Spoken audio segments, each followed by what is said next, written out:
소개 감사합니다.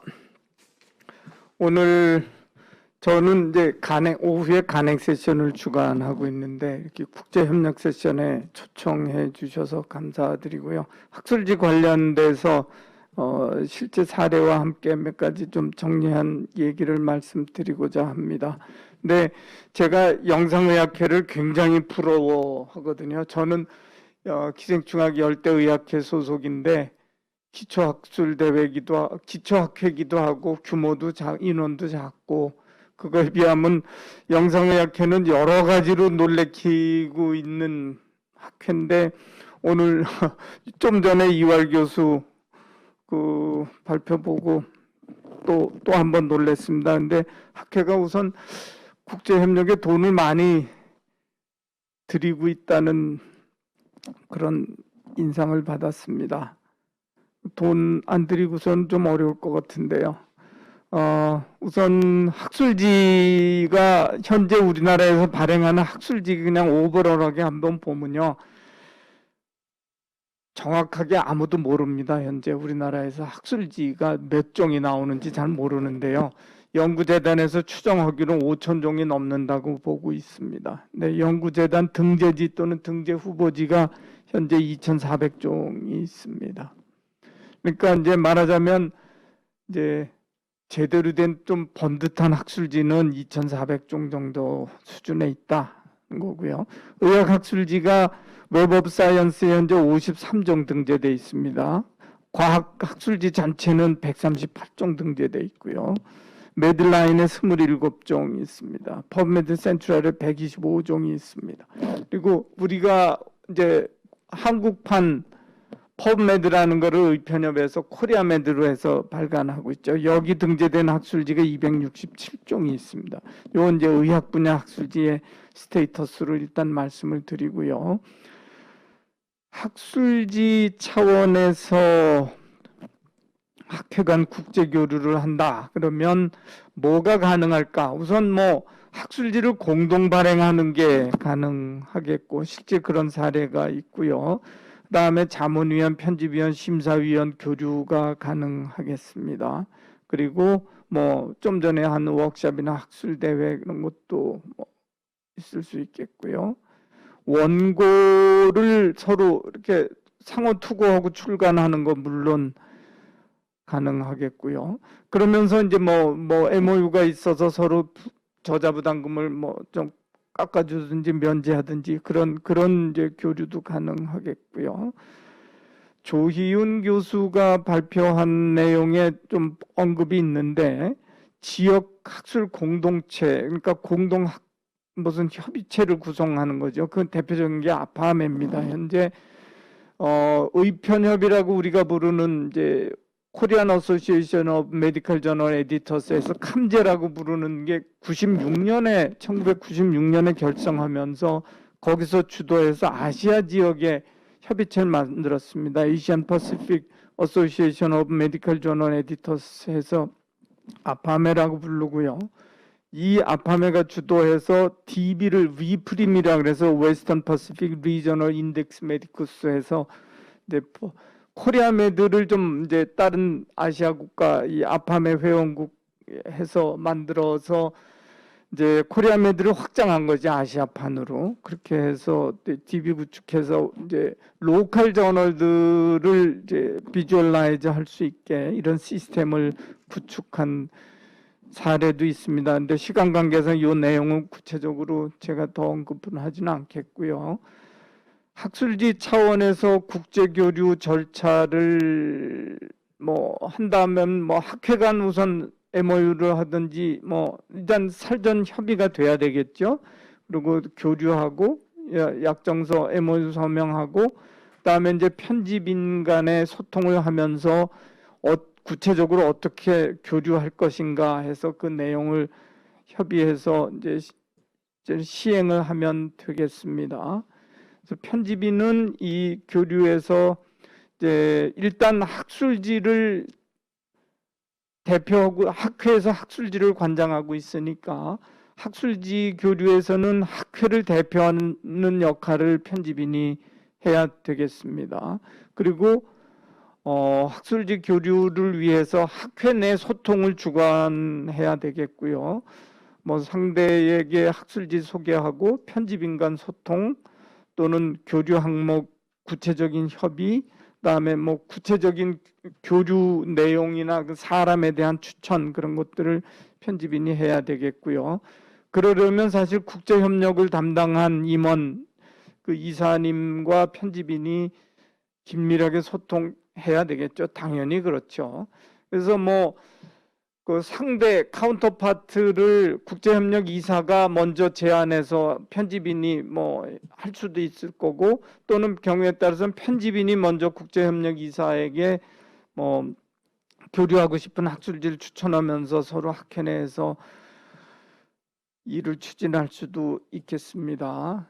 그래서 제가 학술지 차원의 교류를 이제 세 가지 사례를 지금부터 소개를 드리려고 합니다. 요 대한의학회와 홍콩의학회 교류가 첫 번째인데요. 요거는 이정민 이사님 말씀에서도 포함이 됐었습니다.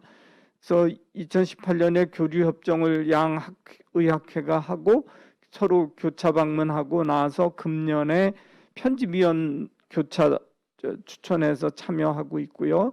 그래서 리뷰 인바이트 하고 있고 학술지를 소개하는 사설 에디토리얼을 양 학회가 같이 발간했습니다. 그래서 금년 8월 9일에 JKMS 36권 31호에 홍콩 메디컬 저널, 또 프리미어 제너럴 메디컬 저널 인 홍콩 해서 이런 사설을 이제 요 마틴 웡이라고 그런 에디터 책임 저자로 해서 발표했고요.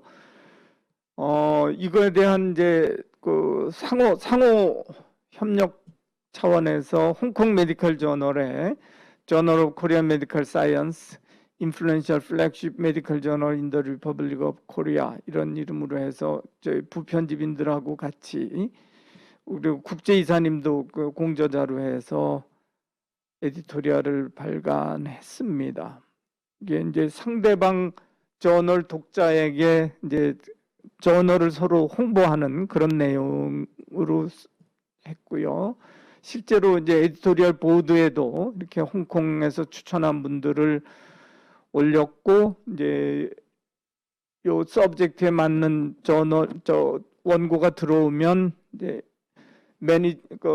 담당 에디터로 추천을 했습니다.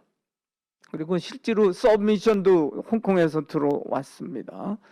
그래서 실제로 홍콩 의학계하고 교류를 이제 막 시작했기 때문에 현재 뭐 효과가 뭐가 있느냐 이거는 아직은 판단이 이릅니다만 그냥 제가 기대하기로는 서로 시너지가 생기면 좋겠다. 그래서 독자층이 일단 확대되고 공통 관심사 주제에 대한 논문을 초청 발간하는 학술 교류를 우선 할 수 있겠고요.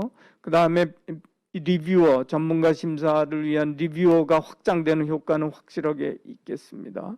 그리고 학술지 관련해서 공동 세미나를 하든지 또는 뭐 학술지 경쟁력이 향상될 것으로 기대합니다.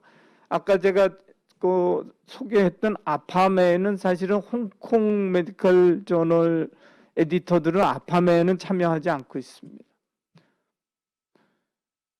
그 다음에 배뇨장애학회 사례를 하나 소개하겠습니다. 대한배뇨장애학회가 일본 배뇨장애학회, 대만 배뇨장애학회하고 학술지를 공동 발행하고 있습니다. 러츠라고 부르는데요. Lower Urinary Tract Symptoms고요. 와일리에서 출간합니다. 이거는 이제 학회 간 합의해서 발간 비용도 분담해서 하고 있지만 거의 일본서 부담하고 있습니다. 그래서 일본이 주도하고 있고요. 그래서 여기 이제 조인트 저널이라는 저널 보면 조인트 저널이다 해서 세계 소사이어티가 학술지 발간 주체로 이렇게 나와 있고 에디터인 치프는 일본 교수가 맡고 있고요. 물론 SCI 저널입니다. 그래서 지금 뭐 에디토리얼 보드도 보면 에디터인 치프는 일본인이지만 이렇게 9명이 있는데 3명씩 세 나라에 해서 구성을 하고 있습니다. 그 다음에 부인종양학회 사례입니다. 대한부인종양학회가 아시아 부인종양학회, 일본 부인종양학회, 카나다 부인종양학회하고 공동으로 JGO라고 부르는 Journal of Gynecologic Oncology라는 저널을 발간하고 있습니다. 이거는 원래 국내 종양학회에서 발간하던 부인종양이라는 학술지를 영문으로 개편하면서 JGO라는 학술지로 개명하면서 이 외국의 학술지 학회를 인바이트해서 공동 발행하는 학술지로 이렇게 뭐 거의 창간하다시피 해서 낸 겁니다. 그러면서 국내 학회가 100% 비용 부담하면서 주도하고 있고요. 이것도 출판사가 국내 출판사입니다. 그래서 이 JGO 웹사이트고요. 그래서 에임스컵에서 뭐 여기 보면 이제 그 카나다, 일본, 아시아, 대한, 한국, 일본, 그리고 카나다 이렇게 공동 발행한 학술지다 하는 걸 명시하면서 학술지를 발간하고 있습니다. 그래서 이건 1년에 6회 발간하고 있고요. 그리고 이게 에디터 인 치프나 디퓨티 에디터는 한국인이지만 이제 보면 일본, 그다음에 아시아 지역, 카나다, 미국 이렇게 해서 고루고루 에디터를 보드 멤버를 구성해서 진행을 하고 있습니다.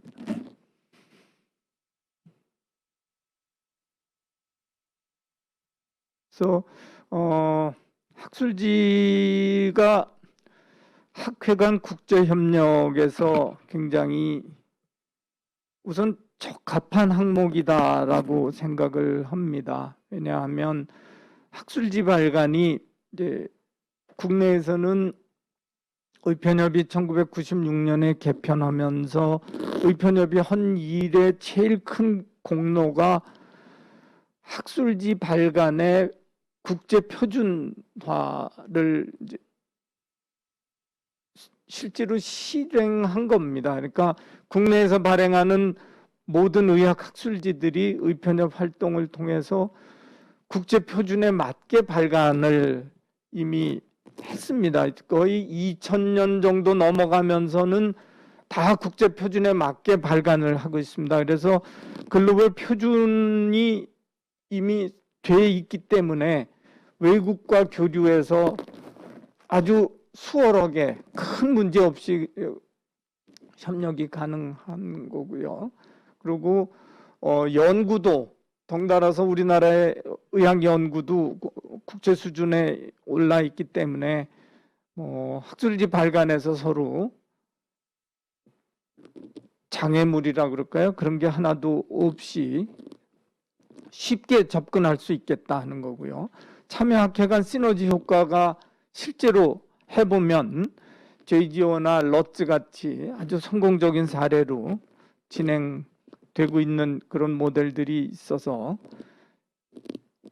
상당히 그 효과를 거두고 있고요. 그 다음에 학술지는 이렇게 정기 간행물이기 때문에 한번 나와서 하면 연속성이 있고 아카이빙이 글로벌 시스템에 아카이빙이 되거든요. 그러니까 뭐 한번 시스템을 갖춰서 이렇게 런칭을 해서 협력 관계로 해서 뭐 공동 발행이든 익스체인지든 진행하면 연속성이 보장이 됩니다. 다른 아이템에 비해서 훨씬 그런 면에서 협력의 지속성이 굉장히 확실하다. 그런 항목이다. 그렇게 말씀드릴 수 있겠습니다. 그리고 이제 학술지에서 이렇게 시작을 일단 쉬우니까 학술지를 통해서 시작을 하면 다른 내용으로 협력 확장이 상당히 가능할 것 같습니다. 근데 영상의학회는 보니까 우선 인적 교류, 조인트 심포지움, 연구 이런 걸로 벌써 또 안과도 그렇고요. 연구도 벌써 수행을 했던데 사실 연구까지 공동 연구까지 수행하게 되면 사실 학회가 할 수 있는 가장 그 이상적인 국제 협력이 아닐까 생각합니다. 그래서 학술지를 오늘 이 구체적인 국제 협력의 한 아이템으로 이렇게 선정해 주신 것도 뭐 이런 특성 때문에 하신 거라고 생각하고요. 그런 점에서 JKMS도 지금 이런 국제 협력에 이렇게 학술지 국제 협력 이사님 학술지 항목을 이렇게 꼭 찍어서 국제 협력에 좀 동참해서 진행하자 이렇게 제안 주신 거 감사드리고요. 학술지 차원에서 할 수 있는 그런 일들을 계속 찾고 노력을 해 보겠습니다. 네. 감사드립니다. 네.